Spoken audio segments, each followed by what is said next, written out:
Motes and Beams by J.R. Miller. There is a duty of fault-finding. The Master himself teaches it. In the Sermon on the Mount, he makes it very plain. We must note carefully, however, where the duty begins. We are to look first after our own faults. Why do you look at the mote that is in your brother's eye, but do not consider the beam that is in your own eye? We must consider the beam that is in our own eye.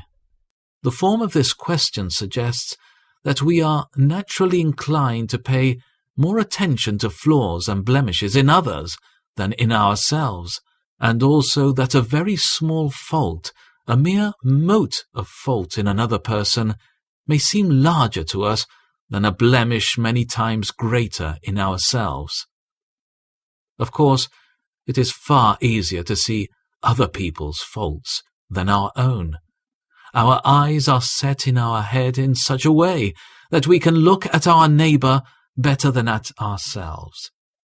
Yet we all have faults of our own. Most of us have quite enough of them to occupy our thought to the exclusion of our neighbour's faults, if only we would give them our attention.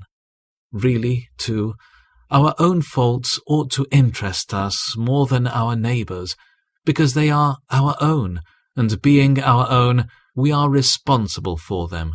We do not have to answer for any other one's sins, but we must answer for our own sins. Each one must give an account of himself.